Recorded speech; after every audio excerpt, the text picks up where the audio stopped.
Stock market गिरने का जो सिलसिला है वो आखिर कब तक रहेगा यार? आखिर आपके भी मन में ये सवाल आता होगा, ये डे बाय डे जो इसमें गिरावट हमें देखा जा रहा है, पिछले 6 महीने से देखेंगे तो उसमें लगातार गिरावट देखा जा रहा है। कुछ दिनों में 2-4 दिनों में हमें थोड़ा अच्छा खासा उसमें उछाल देखने को मिलता है, बाकी दिनों देखेंगे तो लगातार गिरते जा रहा है। अगर बात करें म्यूचुअल फंड वालों की और सबसे ज़्यादा बात करेंगे अगर मिड कैप और स्मॉल कैप वालों की, उनका तो हाल एकदम बुरा हो चुका है। और मार्केट्स देखेंगे तो अभी जो भी आईपीओस की भी अगर हम बात कर ले, जो भी मार्केट्स में आईपीओ आ रही है उसको सब्सक्रिप्शन ही नहीं मिल रहा है।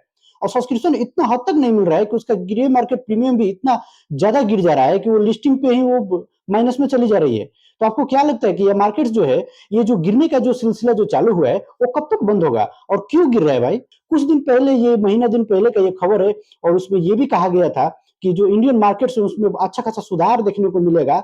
और ये सुधार कब देखने को मिलेगा? जब ट्रंप सरकार में आ जाएंगे।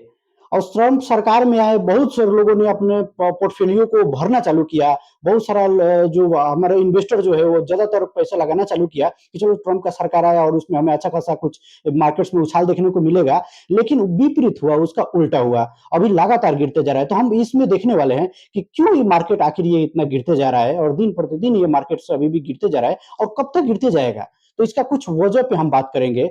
तो ऐसे डेली आईपीओ ग्रे मार्केट में स्टॉक अपडेट्स के लिए आप हमारे चैनल को सब्सक्राइब कर सकते हैं। तो चलिए आगे बढ़ते हैं और उन पॉइंट्स को जानते हैं। तो मार्केट क्रैश होने का और मार्केट गिरने का जो मुख्य जो वजह है उस पर हम बात करेंगे। वजह देखेंगे तो काफी सारे वजह है, लेकिन हम मुख्य 3-4 पॉइंट्स पे हम बात करने वाले हैं। तो सबसे पहला पॉइंट है ग्लोबली टेंशन।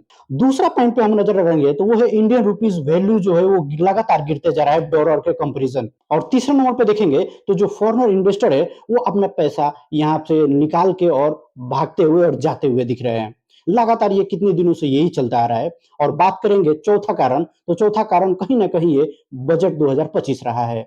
तो इन सब पे विस्तार से जानेंगे कि ये ग्लोबली टेंशन एक्चुअली में है क्या और यहाँ से क्या कनेक्शन बनता है, वो भी हम देखने वाले हैं। तो ट्रंप सरकार ने जो एक अलग अलग जो कदम उठाया है वो काफी बेहयात कदम उठाया है। और उसमें ये कहते हुए नजर आए हैं, जो इंडिया का स्टील निर्यात है उस पर टैरिफ लगाते हुए नजर आ रहे हैं 25% बैट। तो इंडियन मार्केट्स में उसके हिसाब से देखेंगे तो इंडियन मार्केट्स यहाँ से ढीली पड़ती हुई दिखाई दे रही है। क्योंकि अगर हम बात करेंगे तो हमारा सामान अगर विदेशों में बिकेगा नहीं और नहीं बिकेगा तो यहाँ के सामान यही रह जाएगा। तो यहाँ पे जो बड़े बड़े कंपनी है उसका रेवेन्यू और उसका जो शेयर है वो लगातार गिरते चले जाएंगे। और इसका असर बाजार पे सीधे सीधे पड़ता है, बाजार के साथ साथ सभी इन्वेस्टर पे पड़ने लगता है। दूसरा इसका जो मेन रीजन है वो है फॉरेन इन्वेस्टर को इंडियन मार्केट छोड़ के बाहर जाते हुए देखना। क्योंकि ये 6 महीने से अगर लगातार देखेंगे तो बहुत सारे जो इन्वेस्टर है, बाहरी इन्वेस्टर है, तो वो अपना पैसा यहाँ से निकालते हुए नजर आ रहे हैं। और उसका रीजन यही रहा है कि लॉस प्रॉफिट होना।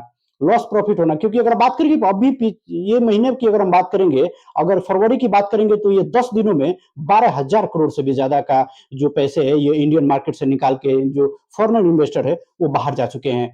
तो ये सबसे बड़ा रीजन हो यहाँ पे देखा जा रहा है। तीसरी रीजन पे हम बात करेंगे तो वो है इंडियन रुपीज का वैल्यू जो है लगातार गिरते हुए आना।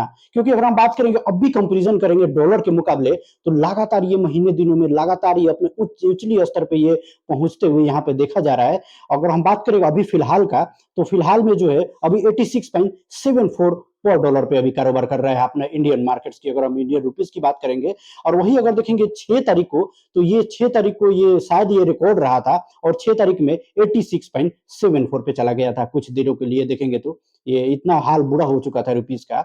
और इसमें जो सबसे बड़ा हाथ है वो हमारा ट्रम्प चाचा का। निफ्टी 50 अगर देखेंगे तो निफ्टी जो है ये लगातार हमें डे बाई डे गिरते जा रहा है। अगर एक दिनों की निफ्टी अगर हम देखेंगे, कल का अगर निफ्टी हम देखेंगे तो वहां पे देखेंगे तो 170 अंकों के साथ यहाँ पे गिरावट देखा गया था। और वही परसेंटेज देखेंगे तो 1% के आसपास वहां पे गिरावट देखा गया था। और पिछले 6 महीने का अगर रिकॉर्ड देखेंगे तो यहाँ पे 5% या 6% के आसपास यहाँ पे गिरावट देखा जा सकता है निफ्टी की बात करेंगे तो। वही सेंसेक्स की अगर हम बात करेंगे तो सेंसेक्स भी लगातार गिरते जा रहा है। और वही अगर ये वन डे रिटर्न अगर सेंसेक्स की बात करेंगे तो 1% के आसपास, और वही 6 महीनों की बात करेंगे तो 5% के आसपास यहाँ पे भी गिरते हुए दिखाई दे रहा है। बैंक निफ्टी की बात करेंगे तो उसका भी यही हाल है, वो भी 1 रुपीज के आसपास यहाँ पे गिरते हुए नजर आ रहा है। और वही 6 महीने के पिछले बात करेंगे तो यहाँ पे 3% के आसपास यहाँ पे भी ये भी गिरते हुए हमें देखा जा रहा है। और चौथा जो सबसे बड़ा कारण है वो है बजट 2025।